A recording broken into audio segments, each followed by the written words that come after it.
Hello and welcome back to my series on how to grow your online coaching business. Today's video is on the number one question that I ask as a marketer and an online business coach that works with coaches. And that is, how do you get high ticket coaching clients? High ticket is the key to scaling your income within your coaching business without needing to just book yourself out for every hour of the day. So stay tuned for the 5 ways that you can get your high ticket coaching clients, and watch until the end because I have a little freebie that I have as a surprise for you. Let's get into it. The first way you can start to sell a high ticket coaching program is through launch events. If you're in the space, I am sure that you've been invited to the 5-day challenges, the workshops and online classes. Those are the sorts of things that I'm referring to when I mention a launch. And there is a reason why it feels like every coach does it.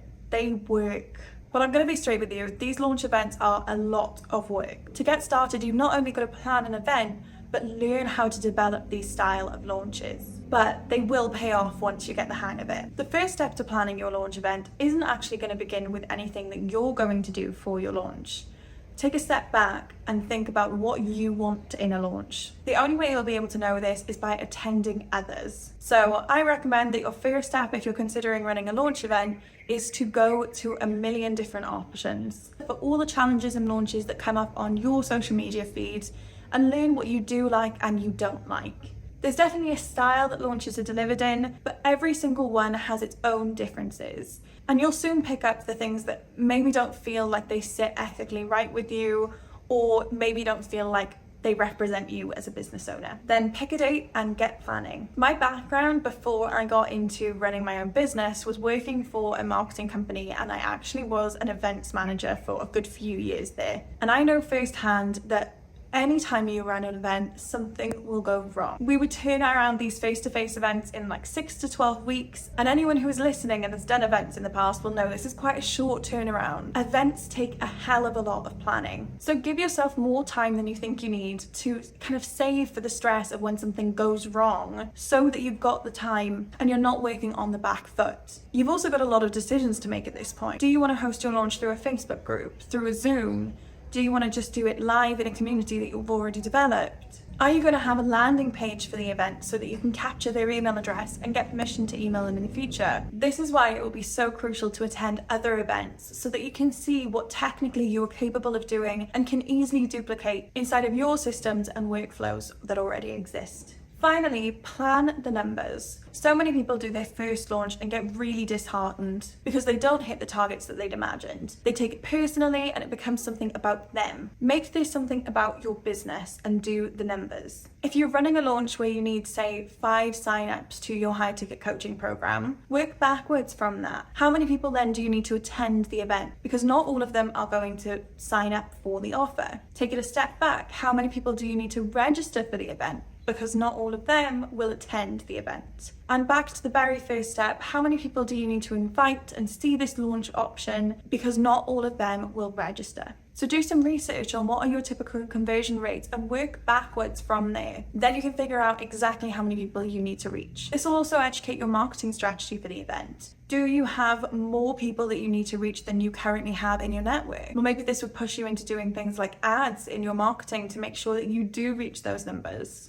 Now, if I've explained all this and launch events sound like hell to you, there are other options to get high ticket coaching clients. One of the most popular being social selling. Now, I'm not promoting that you do the sort of cold DMs outreach, you message people asking them, hey, would you be interested in? What I'm suggesting is a concept of building relationship over a period of time. This is a slowly but surely approach to social selling where the focus is on building a relationship with the other person versus having any particular outcome. I had someone explain this to me in a great metaphor that I'm going to kind of steal to share with you.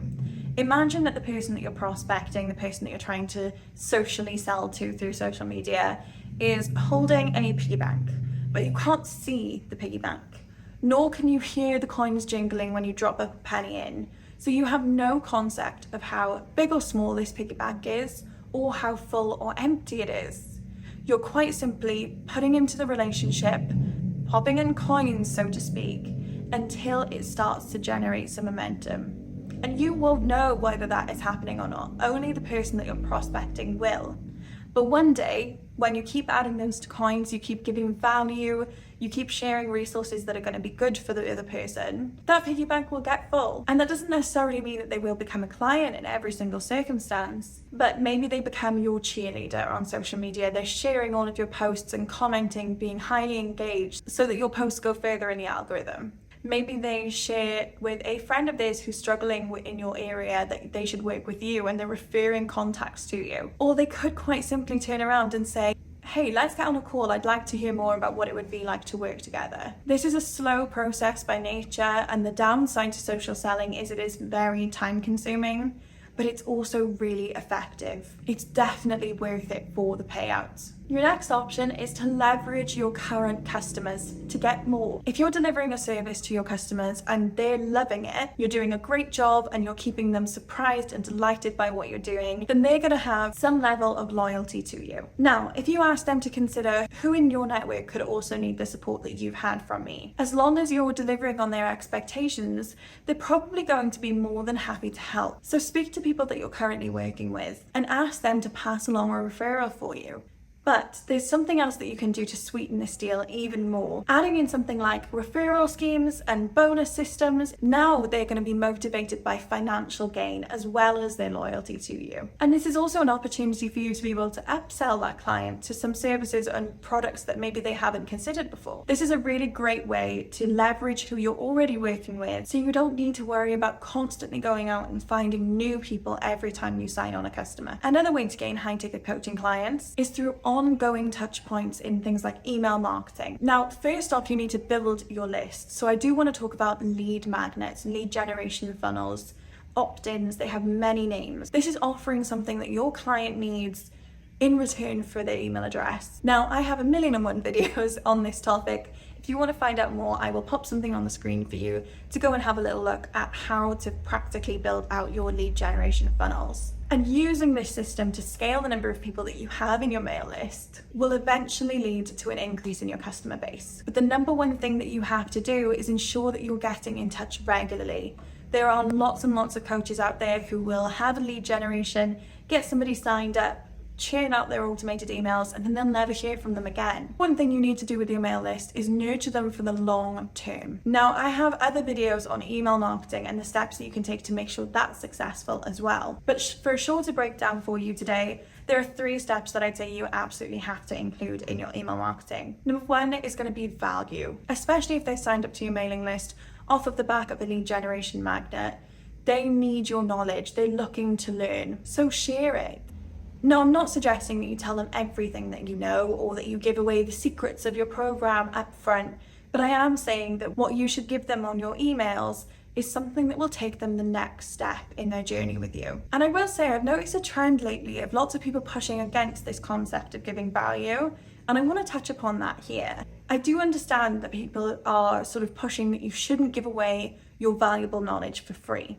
But the way I want to pose this to you, when you're dealing with high-ticket clients, imagine you walk into a shop, say Dior, Chanel, a really expensive designer shop, and you had a really, really helpful assistant that told you everything you needed to know about the bag that you were potentially going to purchase. You didn't even need to get to all the questions, you didn't even know you needed to ask these questions, but they told you everything that you needed to know to feel confident about making a purchase. Their attitude, their generosity to share, made the process really enjoyable. You'd be far more likely to buy something from that shop assistant than you would be to buy from the snooty one who said things like, well, if you want to know if this bag has a removable chain, you need to buy it first. That's the equivalent of when coaches don't give any value and instead say, I share the details of how to overcome this exact problem in my program. Next up on these email marketing tips is having a regular touch point with your audience. This will allow you to have a deeper connection with them and stay front of mind. So use your mail list. Don't just develop your email automations, churn out 3 or 4 automatic emails after they do the lead gen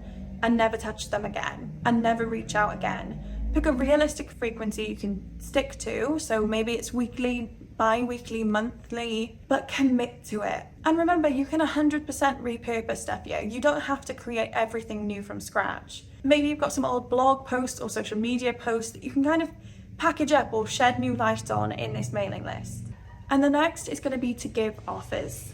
Now, as much as I talk about giving value being important, it's also really important to make sure that your audience know what you're selling. So use your mail list to give things like hand raiser prompts. If you'd be interested in a package like this, fill in your email address, and then they can get put into a special group who get given that offer. Send out Black Friday deals, invite them to the launch events that you're going to be doing. Just generally keep them in touch with what you do as well as what you can offer them. Because, like I said, value is key. But if you don't talk about your offers, you won't sell them. Get used to leveraging your email list for sales. But I will say it's a learning curve. If you're doing this and you're seeing a huge increase in unsubscribe rates, perhaps your ratio of sales to value is slightly off. And it'll take a little bit of playing with to get that right. I've already mentioned the power of leveraging your current customers to get new ones. But there's a few ways to do this, not just through a referral program. Another option could be developing a new system of services based on where your clients leave off with you. This being a sort of next step style package. Even the best coaches will not solve 100% of the problems for their clients. Usually you're taking that person from where they are to the next step, but they still will need more to grow. So for example, consider this. There's a business coach who started working with a startup business. They've helped them get to the next step. They've given them details around how to build packages, how to build out systems and sales and marketing strategies. And now they're well on their way to going from startup to scale-up business. But as a scale-up business, now they have to face a whole new set of problems. When to hire, how to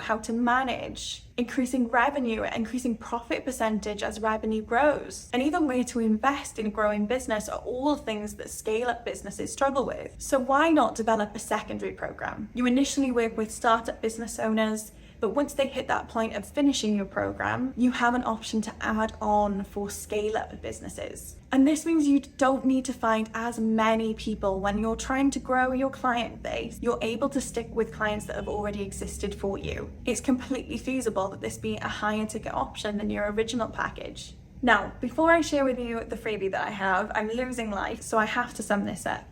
But I have to ask you to subscribe and like this video if you've enjoyed it. I'm going to stop teasing you. What was the surprise that I mentioned at the beginning of this video? Well, on the 21st of November at 12 p.m. midday GMT time, I have a free event that you all are invited to attend. This one-off workshop is literally called How to Get High-Ticket Coaching Clients. So if you've made it to the end of this video, you should definitely come. I'll be going into some of the concepts that I mentioned here and many more, but in a lot more depth. And not just talking about the kind of ideas and concept, but actually the practical step-by-step of how to get high-ticket coaching clients, so that you sort of have your basic to-do list on what you need to do every day to build and grow new customers in your coaching business. And there'll also be a 15-minute Q&A session, so if you have any specific questions and the kind of generalized advice isn't enough for you, you can pose them to me and get direct answers. But I get that not everybody who watches my videos is in the UK or suits that sort of time zone. If you're in America, that's probably a little bit early in the day for you. Or if you're in Australia, like some of the people who watch my YouTube videos,